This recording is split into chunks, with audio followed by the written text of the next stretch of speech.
What's up, everybody? Welcome to a new episode of Open Letters to a Survivor. I am James, and I am joined by the queens of the whole establishment. We got Lady Poet Speaks down here. We got Kayla and Cassandra Williams. How you ladies doing tonight?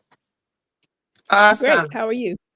I am doing very good. So good to be with you guys. A very good show in store for you guys. Just want to make sure that we give you the reminder to like, comment, share, and subscribe.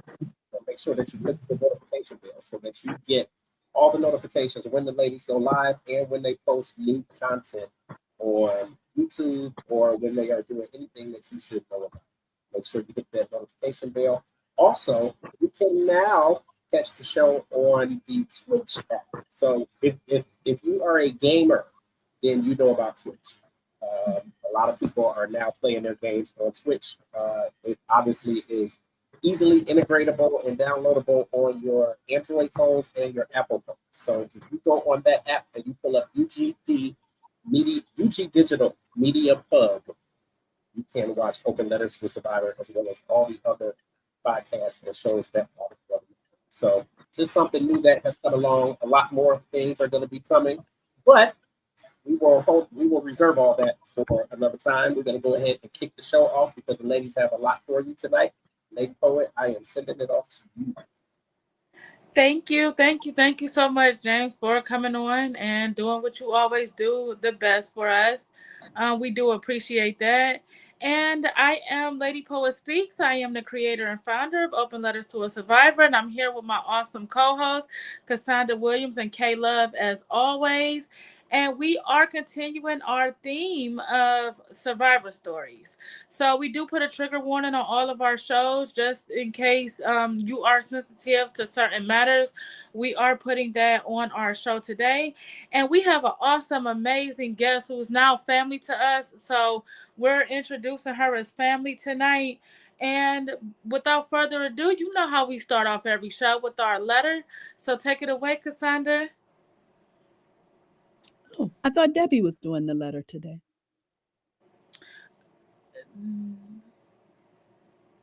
No? Okay. You, do you have Got one one or for you you. don't? Yes, I sure do. I come ready. All right, we're gonna do this thing. All right, guys, here we go.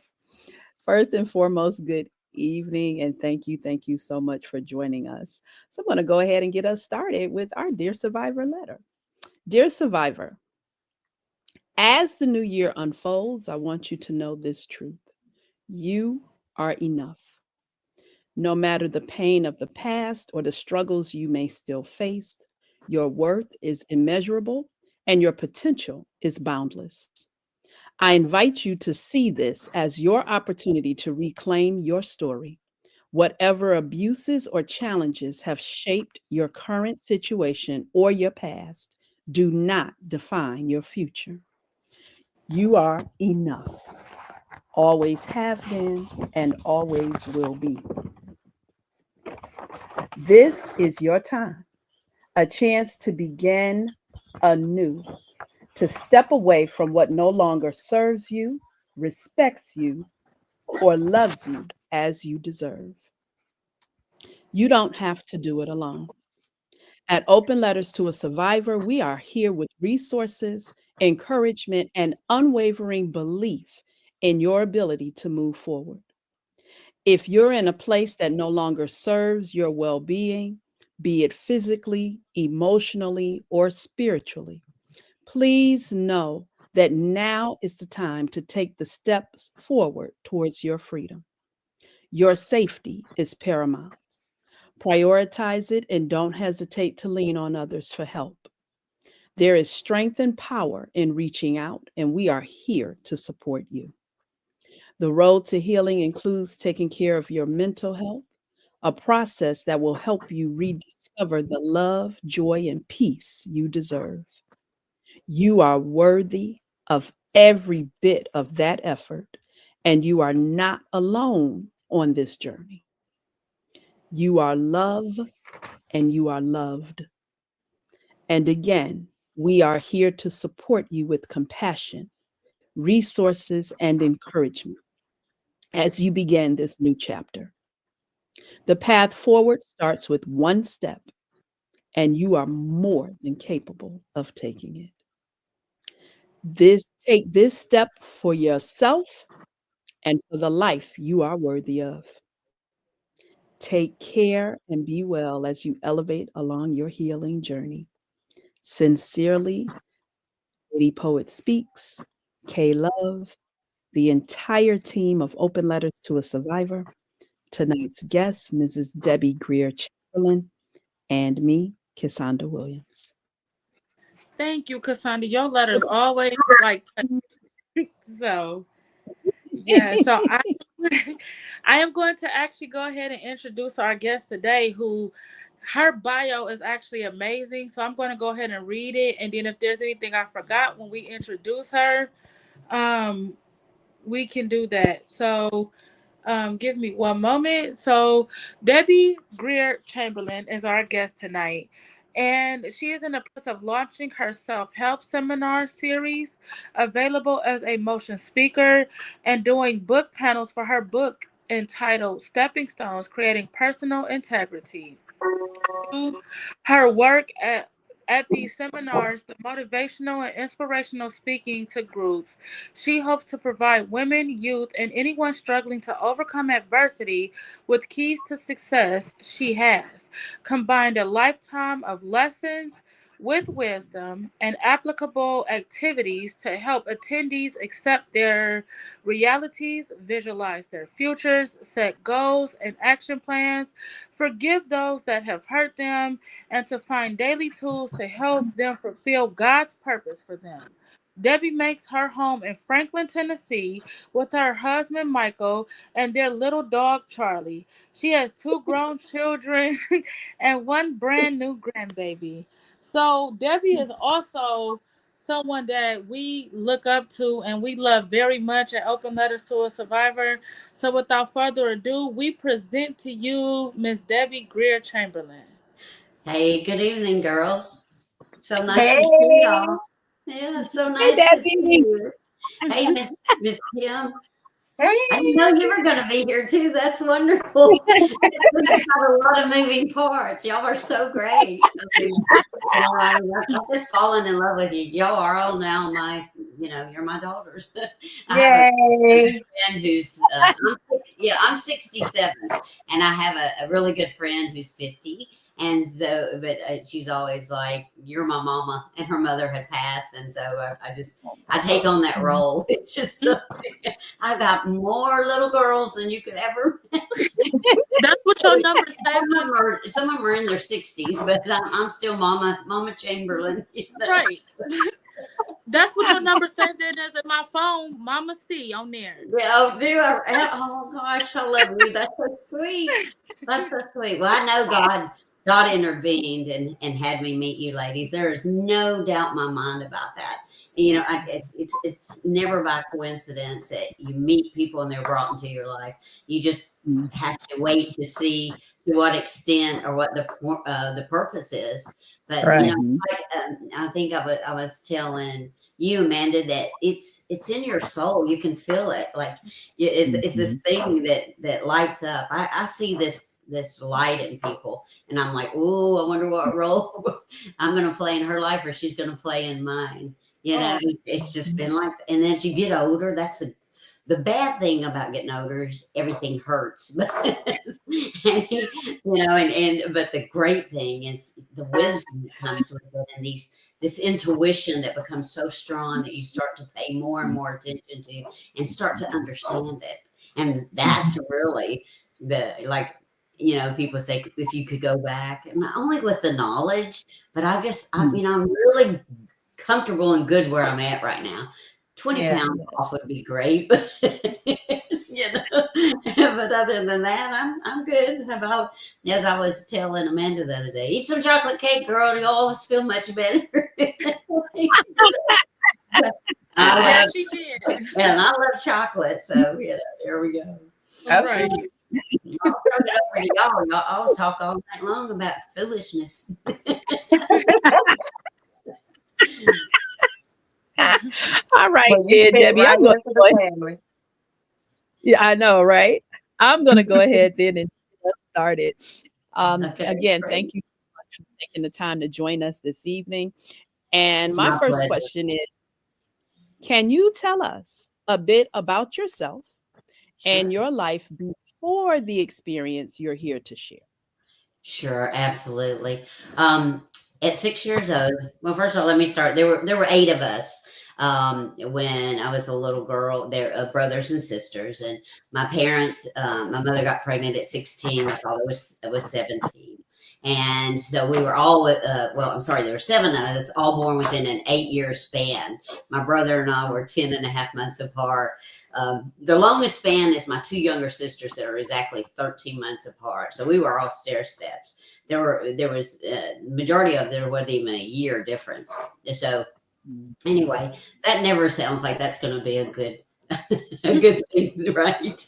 But anyway, at 6 years old, one day, well, I was in like first grade, and he came home from school, and our mother had left, and she had left 2 babies in the baby beds inside, and one of my younger brothers, who was about 3.5, running around in the house by himself. But my older sister, my older brother, and myself had been to school. We come home, we were locked out. Well, we were locked out because she was gone, and so they were going. The social services came to take us away, but my grandparents, who were my father's parents, got in touch with my father, and he came and got us. And so we went to live with him and his stepmother. And that stepmother was just evil, pure evil. And so we spent the next 4.5 years in Florida, where my father ran with us, and we were beat every single day. I mean, horrific things. But I was pushed down a flight of stairs when she was making me carry rugs that were, way over. I was 9 years old at the time. They were way over my head. She would set us in corners and would kick us in the back as she walked by, and you never knew when she's going to do that. She'd drag us out of the bed in the middle of the night at 6 years old, 7 years old, 8 years old. That was constant, and just kick you and just beat the stuffings out of you, and then say, and you never knew why. You never knew what it was for, other than she hated us because she wanted our father, and she didn't want us. And in the 5th grade, as I got off the school bus for the last day of school, they had left, and we were again abandoned for the second time. And so we were placed in the foster care in Florida. Well, my grandparents, meanwhile, were looking for us, and my grandfather, he showed up at the judge who was in charge of the juvenile system with Jack Daniels. There's a bottle behind me. My husband, he collects bourbons, and this is his office that I'm in. And cigars and a wad of money that friends and family and the church members helped him collect. And so the judge told him where we were. He found us in the system, and they came and got us and took us back to Nashville, which, if you can't tell from the accent, I'm very Southern, and that's where I'm from. It's right outside of Nashville, Tennessee. But anyway, we went to the children's home. There were 120 children there. We lived in dormitories. I lived on the 3rd floor in a building called the Middle Girl Building, because it's for age 10 to 13, and I was 11. And got up every morning at 4:30 and woke up with the train here right down the road. And then by 5 o'clock, I was walking across campus to make breakfast for 120 kids as an 11-year-old. Had big old giant dishwashers, and they were industrial size. And so I was loading those racks and moving those. You get burned off the steam and stuff. And then would walk back to my dorm, and would get dressed for school and wait on the corner for a school bus to come. And then that afternoon we got home, head back over there to make dinner. So I'm a terrible cook. I hate cooking. But when I do, I cook for an army. My husband's always like, "Sugar, who's coming to dinner?" And I go, "Us." But, when you're opening big cans of vegetables and stuff, and a part of that Southern too. If you have anybody over for dinner, you don't want them to go hungry, so you make enough to make sure they have seconds and thirds and fourths. And my husband doesn't eat leftovers, so my friends are just appalled when they come over and go, "What are you going to do with that?" Well, if you don't want to take it home, it's going to be thrown in the trash. You won't eat it. And they're like, "No, go take it with you." But anyway, so I grew up in that dormitory and learned a lot of lessons. Had to wear hand-me-down clothes. There was what was a commissary, and a lot of people in our town, they were so great about, you know, bringing all their clothes and stuff over that their children had outgrown. And so I'm a kind of a snazzy dresser. And I'm never underdressed. Like my friends all tease me like, "Really? Here she comes again." They like, they got on sweat. I don't even own a pair of sweats. They got on t-shirts. I don't own a t-shirt. I'm all snazzed up. Perfectly white tennis shoes a little bit, you know, little suit. And but you know, it's because I wore other people's clothes, you know, all the time. I picked them up off the floor and went through them to find something. And I was a short little fat thing. I was almost as round as I was tall. So, you know, that don't help either, right? And so thank goodness I hit puberty and grew out of that. So that was helpful. But anyway, that those things shape you. You know, they shape everything about you and how you see the world. And I you know, I always say, like, you know, I look a little prissy. If I walk in a room, nobody suspects for a moment that I came from where I came from. I am the last person in the world that they would think. And I didn't share my story until I started writing my book, which about probably 12 to 14 years ago. Thank you, sweet love, holding that up there like that. Anyway, a preacher asked me, he said, I was in sales and I was really good at it, but when you live with 120 personalities, you better learn some skills pretty quick. And what gift that God gave me was my ability to understand and connect to people. And he also gave me a very forgiving heart. I've always just been seeing things through rose-colored glasses. I love people. I love people because as a little bitty girl, I saw a lot of people in our community would come out and you know, just reach out to us. Some would take us home to show us what a real life looked like was normal. Because the stuff I came from, nothing was normal about that, right? And so as a little girl, I remembered the goodness. And I chose to, it's one of the things about myself that I'm very proud of is I always chose to keep that, even when the times were really hard. I chose not to be bitter. I chose not to think people were terrible. And you know, everybody knows me. Goes like everybody likes her, but she likes everybody. But you know, that's really not true. I just understand people and I know people. And if you're not a very good person or you have evil in you, I sense it. Like the hair rises on the back of my neck quickly. It does. You know, and y'all probably understand that, right? When you live these traumatic childhoods, there are some things that are left in you that other people don't have. You know, I'm happy to say I kept a lot of the innocence, and it served me well. Now, don't mistake that as me being weak, because the other people who know me will tell you I'm tough as nails, and I am, because you can't survive unless you are. But my whole book is about personal integrity, and that's what it's about. It's about like find that middle place where you can heal yourself, but still keep a part of yourself for the kindness and the openness. I believe that most people are good, and if you will let down some of your guards, they'll come into your life. And I believe that the right people always come into your life. You know, sometimes we're a little afraid of them, or we're a little afraid of the experience, and we close off, you know. And it's all right to protect yourself, but people will. I love the Maya Angelou when she says, like, people will show you who they are, so believe them, and that is so true. And that is one of the like quotes that I live by. People will always show you who they are. We just choose not to believe them. Right. Right. Yeah. So, you know, and you know, the other one is people do better when they know how to do better. Right. And you can't expect people to do better. So that's my goal purpose work. My God purpose work is to try and help people who want to participate in the seminars and the workshops to try and get them to that level of personal integrity, to learning who they are, who they really, really are, and help them to understand and design a plan for who they want to be and how to get there.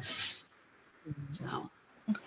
Thank you for that. And so my question is, what were some of the biggest challenges you faced in the immediate aftermath? Well, of course, growing up at the children's home in itself was a struggle every day. I mean, these were 120 of the most abused and abandoned children. All of them were there for that reason, and sometimes stories were more like my story, even though it really sounds bad. Like there's a lot of it I don't talk about because it's just not necessary. Even when I go around and do speeches, I give a couple examples, but I always go like, you get the general idea, right? But it's more about the subject of overcoming. And so one of them was just maneuvering through life with people. And I find that compassion is the best tool of all. It just is. People will relate when they understand that you're truly authentic about your compassion for them. And you can't be judgmental. Like we all have journeys. And like I always say, you cannot help someone that you're going to judge. And it's not always. Like you have to understand that people come from where they come from, those experiences that they've had, right? They come from the perspective that they have by their life experiences. And so we need to give people a break and quit being so hard on them. And how about we take a moment to find out who they are and what they are, why they came from what they came from, and why they react how they react, right? And that's just so important. Life's hard enough. It just is. And nobody gets out of this life with it being easy. Some more so than others, which is, just heartbreaking for me. But, if I can do anything to help people along, that's great. One of the challenges that I had to do was to forgive. I had to learn to forgive my parents who did what they did and ran off and left us. I never saw my mother again ever. And her family lived right here in our town, and that they disowned us completely. And then she moved to Florida years later with my brother. We were senior in high school together. We graduated together because he failed the 6th grade. So everybody thought we were twins. And for all practical purposes, we were only 10 and a half months apart. We were. But he went to see her at this hospital she worked with. She said, "Please go away. My new husband doesn't know I was married or had children." And so it just about broke him. And, so I had to learn to forgive. I had to do that. And then I had to learn who I was in the midst of all this, who I wanted to be, right? Because you've got to figure out what you stand for, what your convictions are, what your beliefs are. And I used to tell my children when they were younger, don't let anybody lead you around by the nose. And certainly please don't follow stupid, because it's going to lead you nowhere good. I can assure you of that. But that takes learning who you are first, to have enough security and belief in yourself so that you can tell people like, no, I'm not going to do that. I don't want to do that. I don't want to be a part of that. And, that takes a lot. And as adults, you're still learning who you are, because that changes sometimes. It changes with the experiences that you have. And then the other was determination. Man, I had to get back up over and over again. When I was 4 weeks after graduating from high school, the children's home packed me a box, dropped me off at Belmont College, which I got into. It's a private college here in Nashville, and said, "Have a good life, girlfriend. See you later." And that was my introduction into adulthood. And I was on my own. The dorm. I had no place to go. I had no place to return home to. So I moved over to all the foreign exchange students' dorm. And I would take my little suitcase, because when I first arrived at the college, it was a box. But I started working at a big store like Macy's. It was called Castronauts, and I bought myself a little suitcase. And so I could pack my little clothes and move over to the dorm for summer and Christmas, Thanksgiving, that type of thing. And so And nobody knew for the first 2 years I was at college that I had come from where I come from. And one year somebody said, "Did you get a present? What'd you get?" And I'm like, I don't get presents. You know, I don't get to celebrate Christmas. I don't get to celebrate Thanksgiving. I don't get to celebrate New Year's.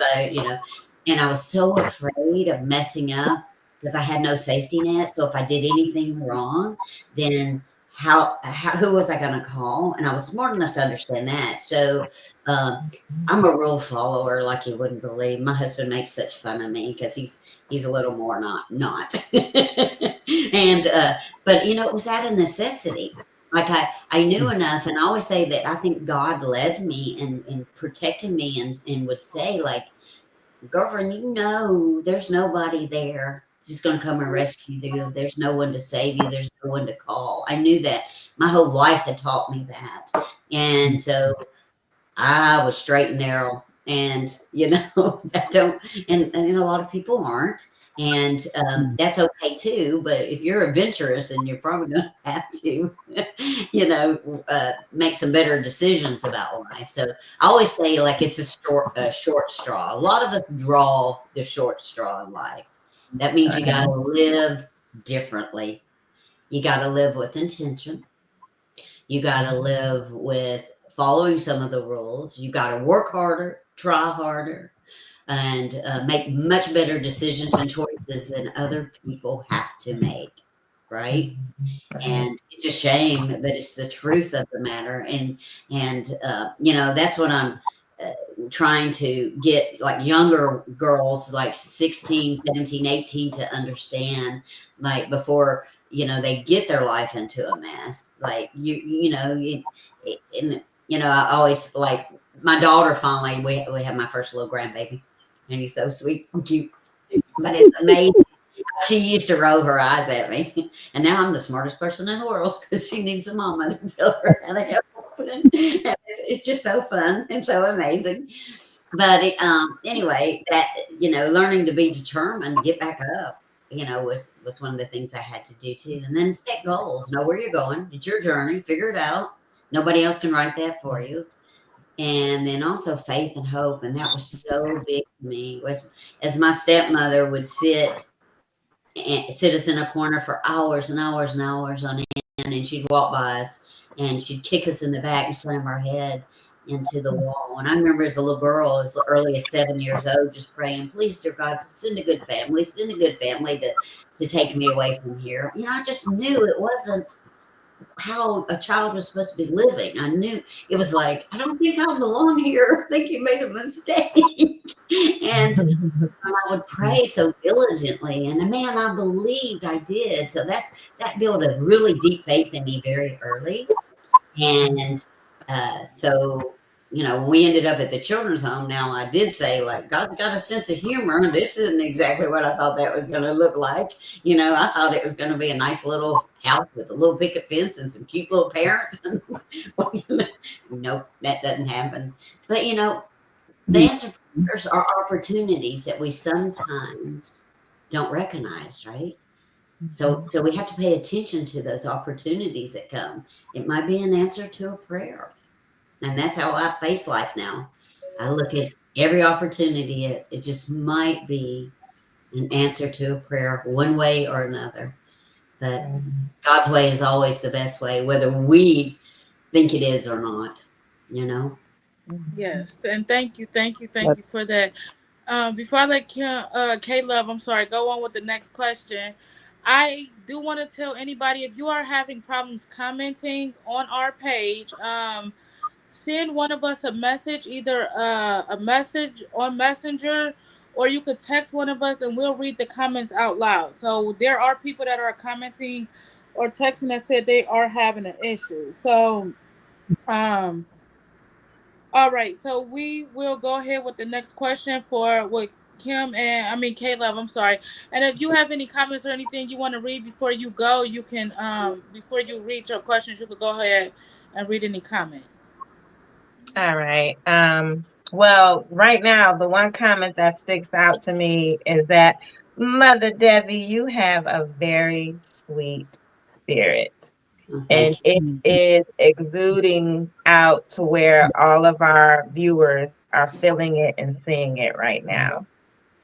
I prayed. I prayed before we came on. I just want to touch people's lives in whatever way He has me to do that. Amen. So, Yes, absolutely. Thank you for that, sweetie. You're welcome. So now, how did you begin the process or heal from what had happened to you? Well, I think the process and the healing is over time, little bits, and the best way, like I told you about the preacher who asked me how I overcame everything.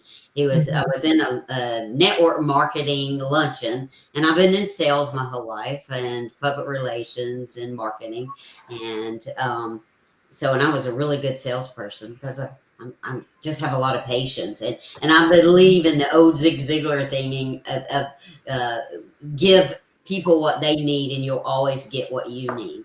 Like putting people first, and it's just almost a law of nature, right? That if you give other people what you need, what they need, then you'll always get what you need. And I always think if I didn't get it, then it wasn't meant for me anyway. And so I've always looked at that. But anyway, when he asked me that question, like, why somebody like you, who it was so difficult and you had to do this all on your own, why do you keep getting back up and going back? And I said, I'm not really sure, other than fear of not being able to take care of myself. And he said to me, well, Debbie, when you figure that answer out, that will be your God purpose. It will be your message. And that started me on the journey of doing a lot of personal development. And I was very lucky in sales, and I worked for a gentleman. The very first company I built was a call center for real estate, and he was involved in the Tony Robertson. So I got to do a whole lot of self-development, and that's where that journey started, of really looking inside. Like I said before, I never told anyone about my story. And I remember when I first started on that journey, I literally wept for 2.5 years because I was letting out finally, but here's what happened on the other side. I went, girl, you are strong. You should be in a fetal position somewhere, but you are strong and you have everything you need. So start using that. And then I started trying to figure it out, and I knew that my forgiving heart had always been an advantage, because God requires us to forgive. And it's not for those who harmed us. It's because He knows how bitter it is and how ugly it is, and how it destroys our souls, and it destroys the people who we love and we are surrounded by, because it carries over. I'm sure you've seen people that they just ooze the bitterness and the hatred, right? And they just ooze it. And first of all, these people had already destroyed my childhood and really had tried to destroy my teenage years as well. How dare me allow anybody to do that any further? I wasn't going to. And I knew that forgiveness was one of those keys. I had to do that. And then I had to not be ashamed of where I came from. As prissy as I was, I had to start telling that story. And, some people still frown on you. They just, I've been called white trash so much, it's not even funny. I'm like, okay, well, we're good. But that became something that was important. That was some of the steps. Again, trying to figure out who I was and what I wanted my life to look like. And I knew that abuse was something I would never allow in my life if I could control it. And I never have. Since that time, I could control it. I learned how to control my emotions. That's another big one. Like, my gosh, people control their emotions. And you know what? You can't. But people always say, well, I can't because I came from this, I came from that. This is how I grew up. But that's not true. If somebody said to you, all right, I'm going to put you in a situation that you would usually lose your mind about, and you would go crazy over, and you'd scream, you'd yell, you'd, act out or whatever. But if you don't do that, I'm going to give you $1 million. How many of us could control ourselves? Every one of us, I assume, right? So that's a lie that you tell yourself. Now, it's a skill set you have to work at, but you'll become really good at it. I become so good at it that I'm always like, yeah, okay. Not to do.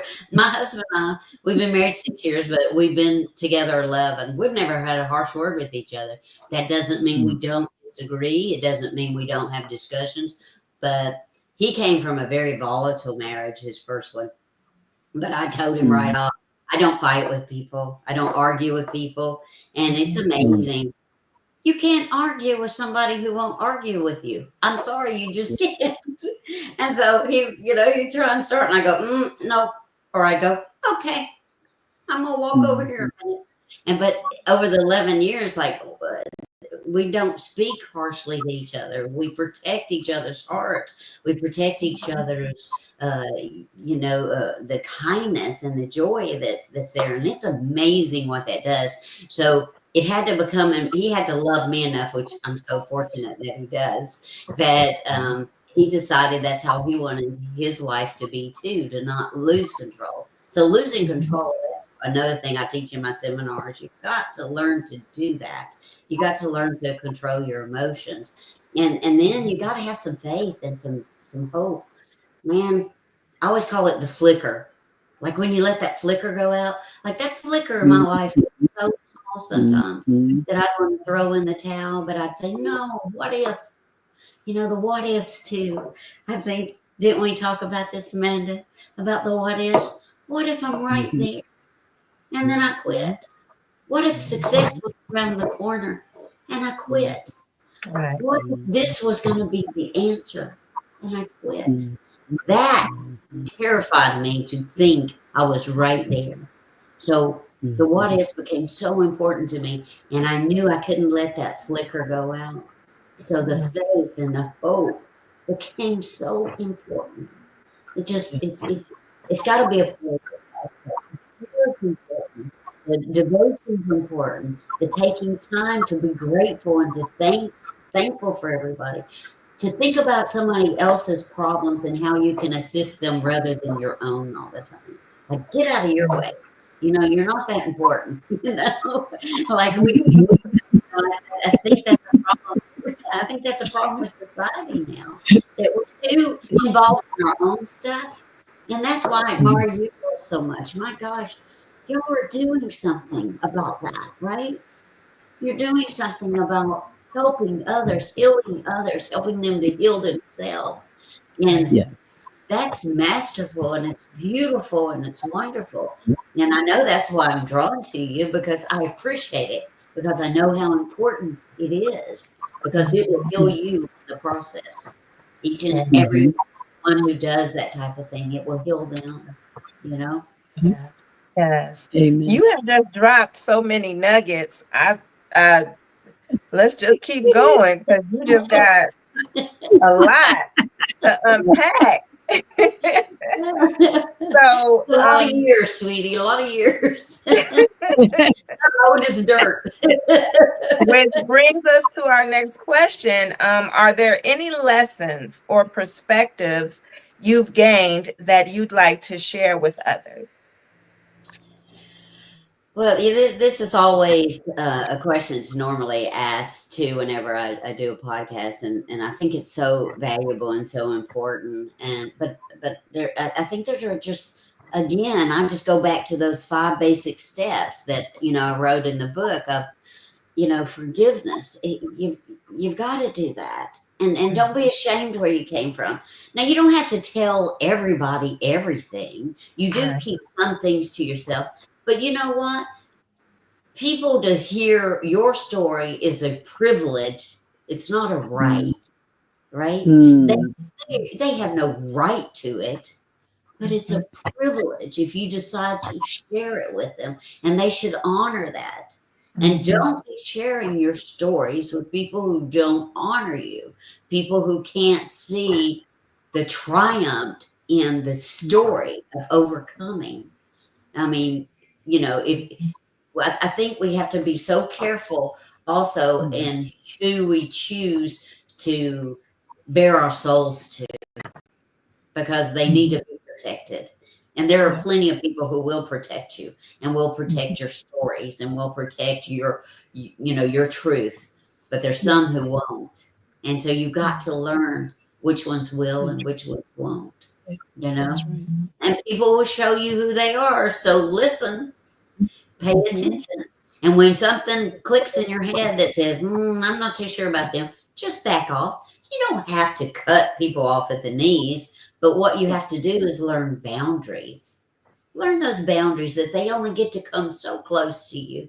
Like, you know, and that was the hardest. When I went back to the children's home and worked with some of those little children that were teenagers, 14, 15, and they, you know, everybody loves their mom and daddies. They just do. I loved mine, even though I didn't know them, because I wanted so deeply and so desperately for them to love me and to want me. But I, you know, it's just something I never got.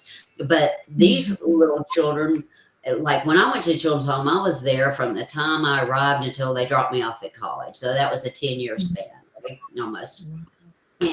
But they had decided to send them back to their homes, which I never understood. I don't agree with it, because why would you send somebody back to be abused again? Like, you already proved who you were and what you were. So, you know, and it used to bother me that when I would go and interact with them, and I remember this one little girl was just like, you know, I hate my mom. I hate my mama. And I said, do you really? She goes, no, but she, you know, I just don't want to see her. I do better, and then I have to see her. And I said, well, here's what I'm going to ask you to do. First of all, I'm going to ask you to see your mama as a little girl. And I said, do you know anything about your mama and her childhood? Was it bad? Because believe me, it usually is bad, right? It's a cycle, right? It's a cycle that we have to learn to break. I broke that for my family. That's one of the things I'm most proud of. My daughter, my son, and my little grandchild will never experience the things I experienced, not ever. And so hopefully I broke that generational curse as well, which I'm pretty sure I did. But I try to explain to this little girl, if you can see your mama as a 4, 5, 6, 7-year-old child who went through some horrendous things, and view her as a person instead of a mama. And she said, I can do that. I said, then that's the first step I'm going to ask you. The second step I'm going to ask you to do is I'm going to ask you to understand you are here in this place at the children's home for them to teach you some life skills, some things you would never get at home. So I want you to do everything in your power to learn those.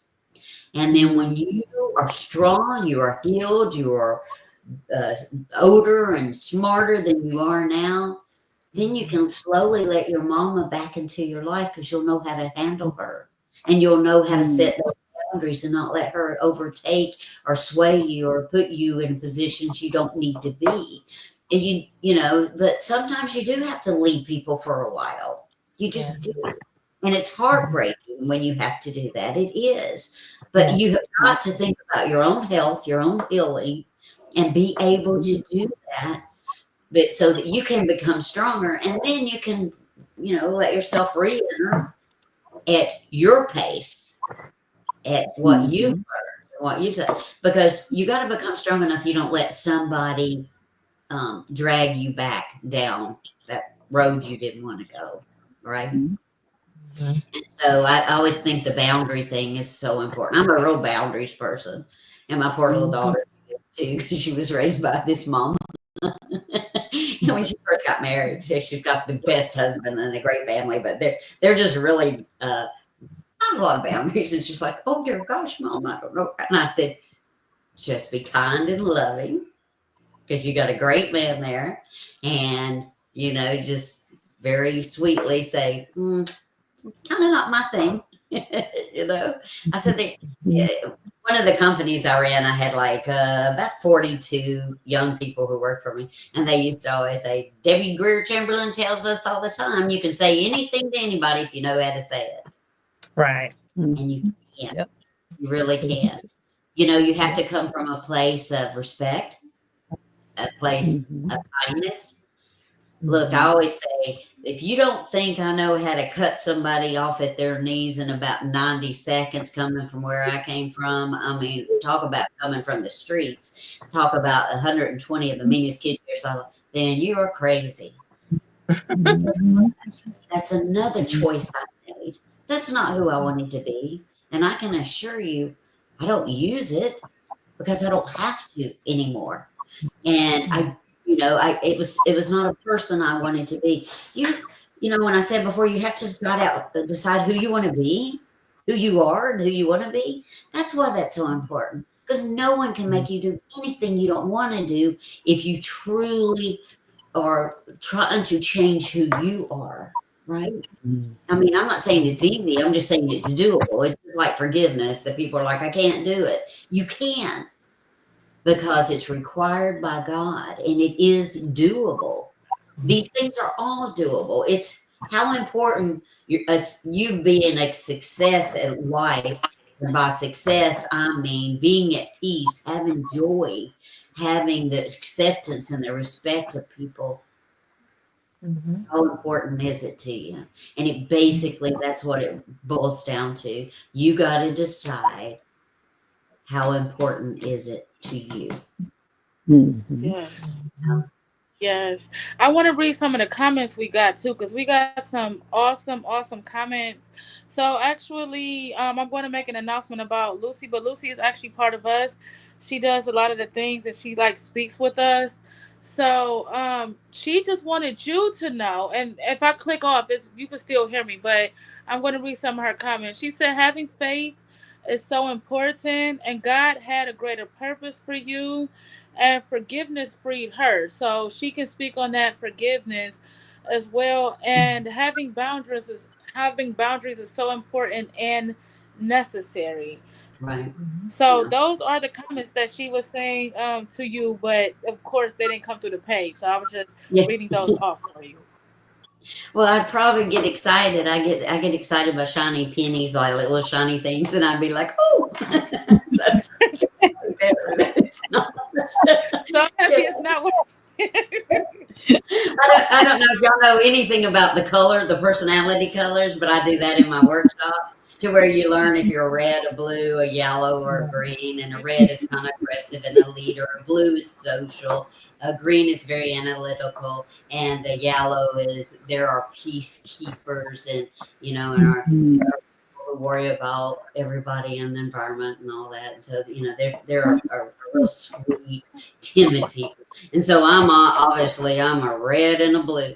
I said, I'm like, girl, get in line. Whoop, that sure is pretty over there, isn't it? I'm like, wait, let me get back up. So, and I'm about 50-50 in both of them. So analytical. I'm sorry, that's not me. I'm only analytical when I have to be, and it's important. And I do have yellow in me, because I do have a very loving and compassionate heart, and I'm also a Libra, so I see everybody's like place and position. I'm like, I can understand theirs and I can understand theirs. I just understand people, and I understand that a lot of it's lack of communication, right? We don't, and perception. Like, I can't even tell you how important perception is, what a difference it makes about people and how they respond to other people, because perception is how we view the world, and we all view it differently, right? So our experiences have taught us to view it differently. So if we could all get on the same page about perception, and maybe taking a minute to realize, like, people have different experiences than we do, so they're going to react in different ways. And that's where it takes slowing down enough to ask a few questions about somebody. Like, where did they come from? What happened in their life? What was their childhood like? What was their teenage years like? What was their family life like? What was their marriage like? Those type of things. And you can have enough compassion to understand why they have that perception, then you can understand it and you can understand them. And I think that in itself brings compassion to people, to where, where you can say, yeah. And look, I wouldn't want to trade my bad with anybody's bad. But another thing, like, I knew even from the children's home, there was children that had it so much worse than we did. And there's someone else's story is always worse than yours. And it's, but the pain, I think, is the same. You know, because we can only measure our pain by what we've lived. Yeah. I'm sorry, Lady Boy, what were you going to say? I know. I know I call you Amanda, but I love you, Amanda, and that's just That's your fine. That's fine. They know my government name by now. But when I talk to you all the time, I just call you Amanda because you're my little Amanda now. right. That's perfectly fine. So I know we did have some more questions, but I'm going to nix those right now because we did get an important comment that I needed that maybe all of us can address to help the person. It did come across the bottom. I'm going to leave their name out, but they did say that they, I guess, need some advice because they're in a relationship with a narcissist and they're going through it. So we're going to also at the end, um, Debbie will be giving out her like email, like how she can be reached, as well as our open letters to a survivor at gmail.com email. So if you do need additional help and resources, you can reach out to us and we'll be able to get those resources for you. We do have a resource coordinator that organizes everything. But I just wanted to get that person help because that's what we're here for. Right. Oh, that's beautiful, ladies. That is so wonderful that you do that. Thank I didn't you. know that was part of it. That's so great. Yeah. I want to step in for a moment and comment to that because I saw it come across the screen, and I've been there. Me too. That's my story. Mm. I've been there, and because we have children involved, in a sense, I still manage that. But like Debbie's been talking about, but I have my boundaries set, and I didn't have that before. I thought I did, and I had to release a lot of what I thought I had and make a better understanding of what I needed to do. And so, what I'm going to very candidly say is that one of the things that you may need to consider, that I'm sure you probably have, is that you need to physically separate yourself from them, because what you're seeing is a bunch of mind games. It's a bunch of mind games, sis. And what happens is it's very easy to fall into the game because they have you thinking that all the situations are about you, right? All the problems, all the issues, everything is this reverse psychology kind of, it's a mind game, right? They are parasites who survive off of hosts. And sis, you got to stop hosting. Stop enabling, stop hosting. And I'm not saying that to tear anybody's heart. I'm really not, because I'm telling you, I'm speaking from right now, real time experience. You have to separate. You got to separate, because the more you try to stand up, you think you're going to speak life to that person. They are in a place where that part of them does not exist. Right. Right? It doesn't. It doesn't exist. And as much as you're thinking you're talking to a person who lives life the way you see it, like Miss Debbie just spoke about, right? We have different perspectives. Their perspective is totally off charts from what you're seeing. And so if you are identifying this person as a narcissist, which is your big first step, then you got to be able to know how to move forward, because now it's a protection. It's not a game. It's a protection for you. It's about you. Forget the other person, because they've forgotten about you a long time ago. You are there to serve their purpose. Right. So if you need any further support, and K-Love, I'm gonna turn it over to you as well, because I'm not trying to hog up a spotlight. This is exactly my story. Open letters to a survivor at gmail.com. We got support and resources for you. Absolutely. Yes. I want to say to this person, first of all, I'm very happy and proud of you for reaching out. And it may have been difficult, or because you are behind a camera or a computer or whatever, it gave you the courage to say something. But understand, just like Cassandra said, this is beyond a mind game. They are wrapping everything in your life around their fist. And without physically harming you, they are harming your emotions, your thoughts, any and everything that they can control, and then make you feel like You the dumb one. You're the one who's making these poor decisions.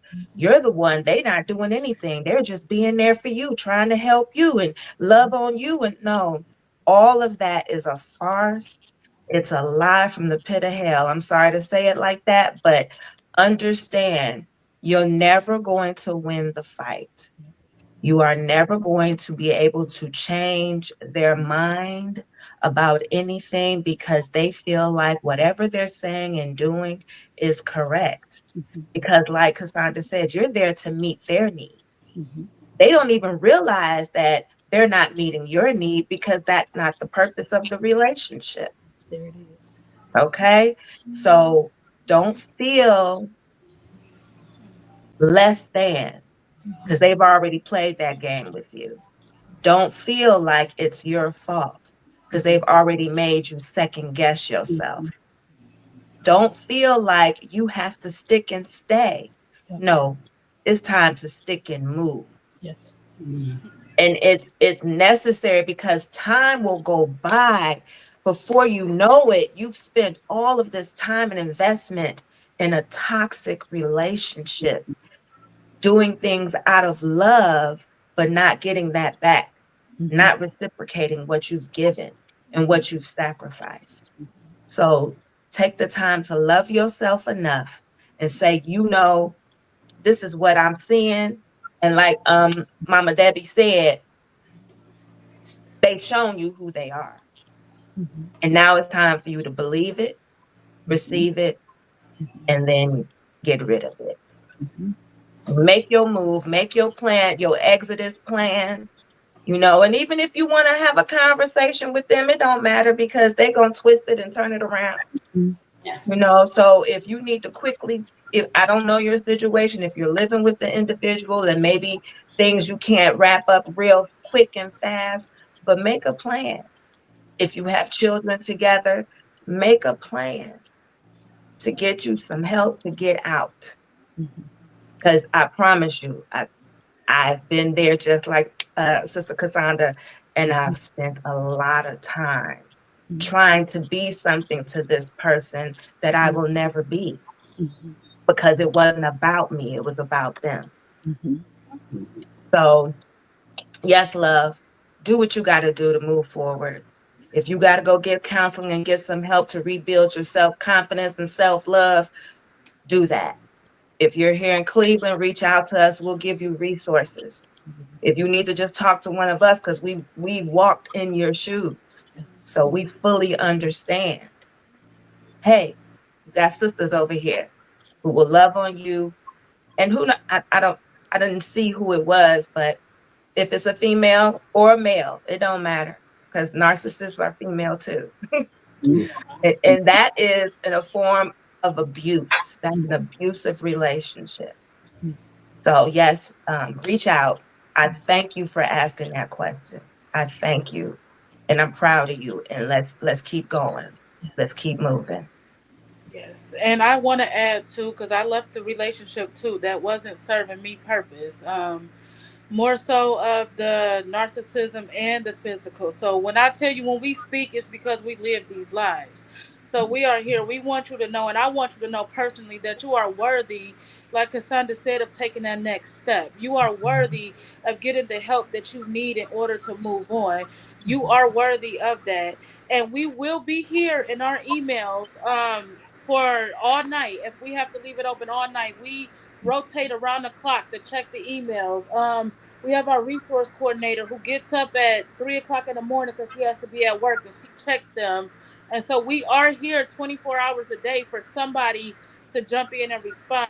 We're going to let Miss Debbie give you the advice, and then we're going to get you some resources and even how she can be reached if you need further help. And thank you, because this is what Open Letters to a Survivor is about. It's about getting help to the community. And when God says move, I always tell my team obedience come before the sacrifice. So when we have to move, no matter what it look like, we're going to get in a position to make sure that that person is okay.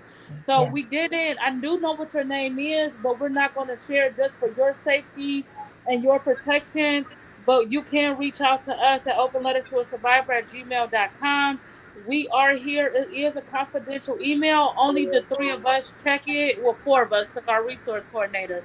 But only the 4 of us are the ones that are in the chat. And if you need to reach out to Miss Debbie after she gives you her advice, she'll give you her contact on how she can be reached. Thank you. Well, I think y'all did a beautiful job, and ladies already, because I don't know if people know, but a narcissistic brain is very different.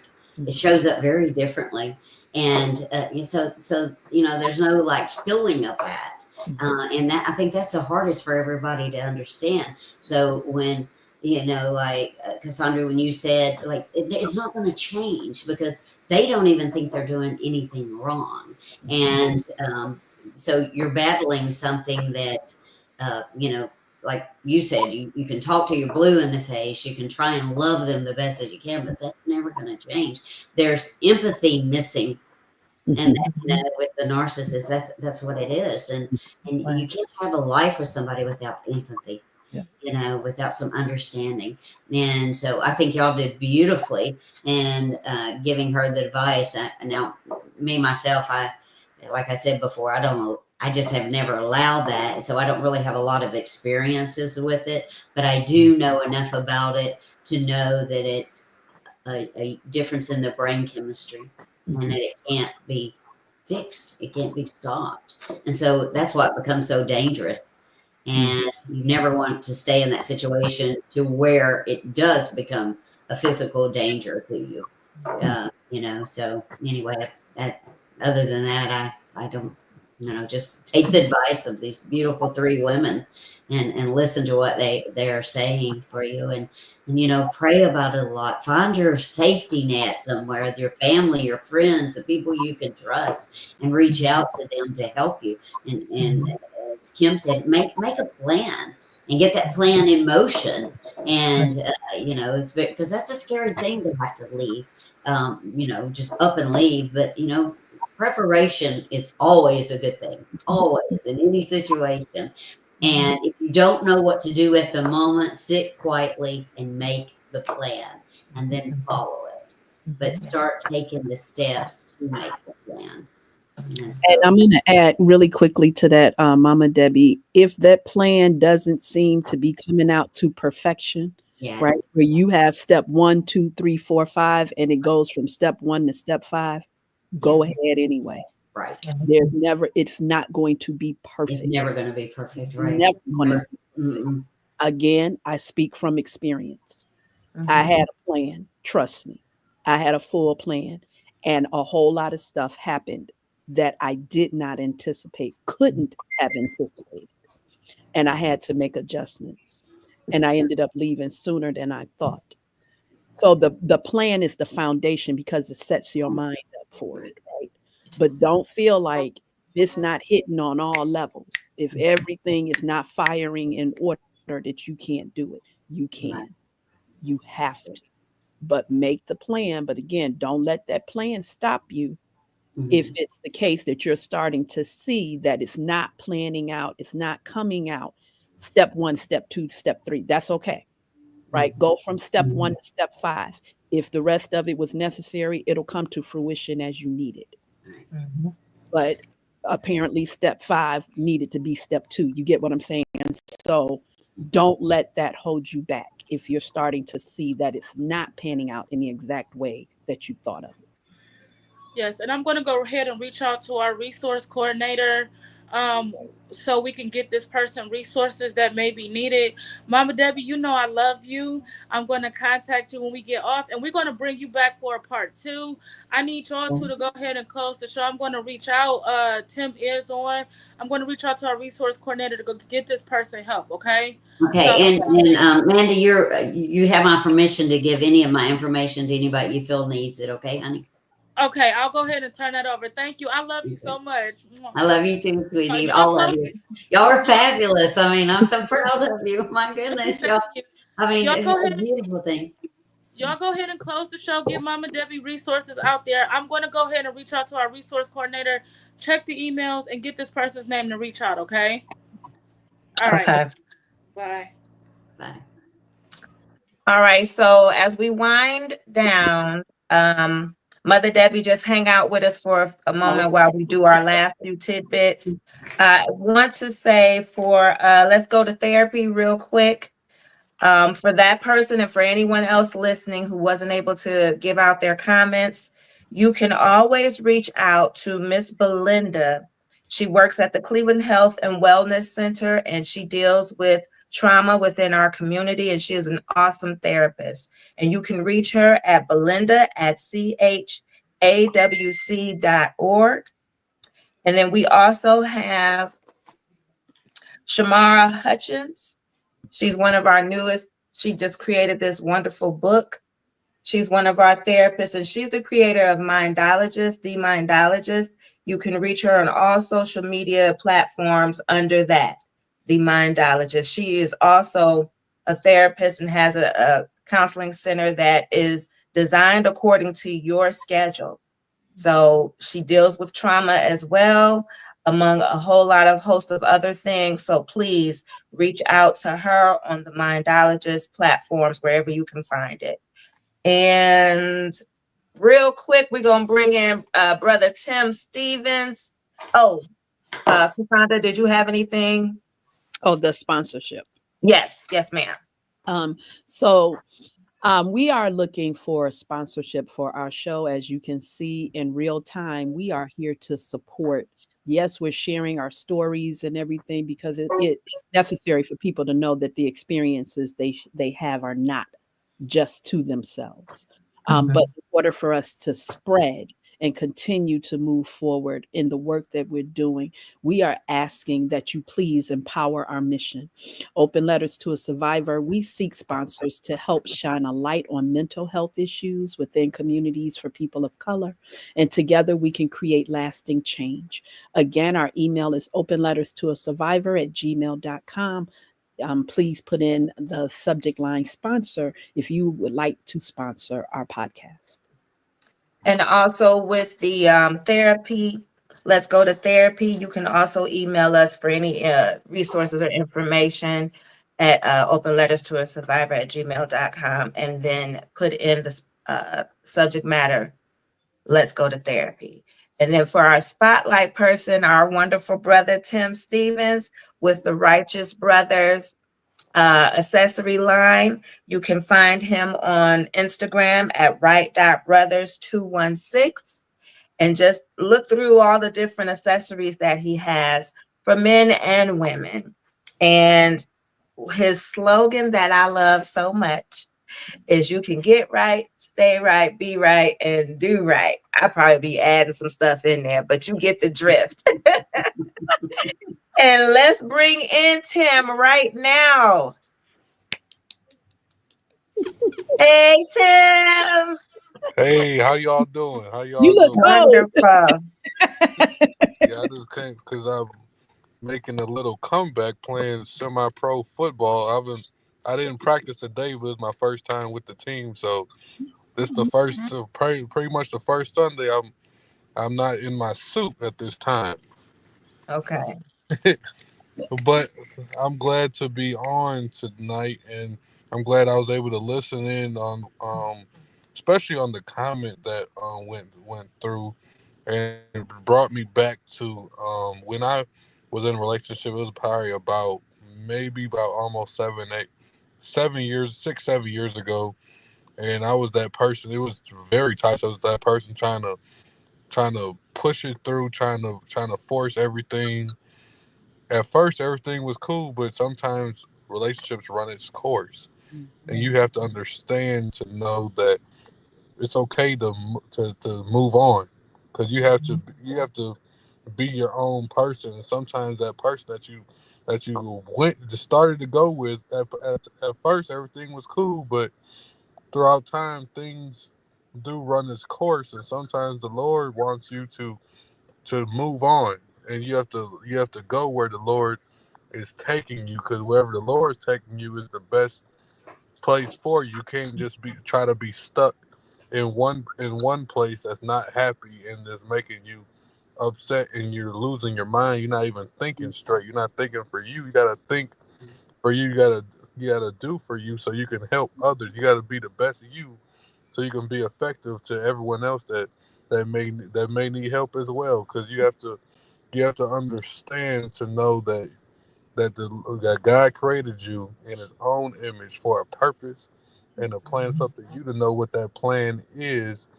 And one thing is you ought to be happy with how you're living. And sometimes I know some people may not be happy, but the main thing is you got to seek the kingdom of God above all things. He'll give you everything that you need, but the main thing is you ought to live a happy life. You ought to be happy on how you're doing. And one way to be happy is to continually press towards the mark, press towards the goal that you have, press towards the positivity. Keep going forward. Don't look back, but keep going forward. And know that you are somebody. You're part of God's masterpiece. You are important, and you are on this earth for a purpose and a plan. Don't forget that you're on this earth for a purpose and a plan. And getting and the hard thing is really getting through a relationship, because you really because it really is it's tough when you really love someone and things is really not working out. You're trying everything, you're doing everything right, but the other person not putting in their part, and it feels like they're holding you down. When you feel like you've been held down, it's time to go. But I like what you all said. You got to have a plan. Without a plan, it's really a way to fail. Have a plan, and and and one if, if you feel things is gonna work out, pray on it. And if it's still not working out after some time, it's time to leave and it's time to move on. One of my coworkers, he actually going through some hard times in his marriage, and me and my one friend hates to see him like this. And I told him I'm praying for you all, but I was about to give him my pastor's information, because our pastor do marital counseling as well. But he wants to go to counseling, but his wife doesn't. I'm like, in my mind, I'm thinking it may be time to go. If both people not trying to put the work in, if you're only doing everything and the other person's not, it's time to go and be happy. It's gonna hurt. It's gonna hurt at first, but eventually you're gonna get happy. You're gonna have a better life. You're gonna continually keep going. And I'll leave you with Philippians chapter 3, verse 14. I press on to reach the end of the race and receive the heavenly prize, for which God through Christ Jesus is calling us. Keep pressing, keep moving. But as you're moving, move forward. Don't look back. Know that God has a plan for you. Trust in the Lord with all thine heart, and lean not to your own understandings, but in all thy ways. Acknowledge him, and he will and shall in all ways direct your path. Move forward. Don't look back. God bless you, and God keep you. Amen. Amen. Thank you, Brother Tim, for that motivational minute. All right. Lady Poet, I see you're back. Do you have anything else you'd like to add before we close out? Yes, I reached out to our resource coordinator, so we do have resources for you. So whoever you are, like I said, I'm not saying your name on the show, but please reach out to us and we could get those additional. The person that you will be taking the lead on this will be Coach Cassandra. So she will be the one on here. So if there's any additional information needed, just reach out and we will be taking the lead. Mama Debbie, again, thank you for coming on the show tonight. You're so welcome. Thank you for having me. Oh, you're welcome. And it's going to be a part 2 with you, because, you just was dropping so many nuggets for us that we have to bring you back on for a part 2. Yeah. You are so sweet. I'm just so, let me just take a minute. I just thought this was another podcast, and I am so proud of y'all. I mean, it's just amazing to me that y'all are doing the work that you're doing. I mean, it's so impressive and it's so amazing. And I know God is going to bless each and every one of you, and He's going to protect you, and He's going to take care of you, and He's going to make sure that the work of yours, that it gets out and the message gets out. I'm just so proud of all three of you. I really, truly am. And I'm honored that you would even have me on tonight, that you brought me into your little group for this hour. And thank you. And God bless all of you. Seriously. I'll be praying for you and making sure that, I know you're going to keep doing amazing, tremendous work. It's just impressive, ladies. It really, truly is. I'm proud of all of you. We love you too. It's family now, so it's all family. So thank you. And if anybody's available, please watch Lucy tonight on the Healing Podcast. It comes on at 10 p.m. Eastern Standard Time, 7 p.m. Pacific Time. Please tune in to watch that. Again, we thank you. We love you. We'll see you next week. Our theme for February is chronic illness and mental health. So we'll be talking about that as far as our theme for February. So thank you. We love you. Good night. Good night. Thank you, ladies. We love you. Good night. Love you too.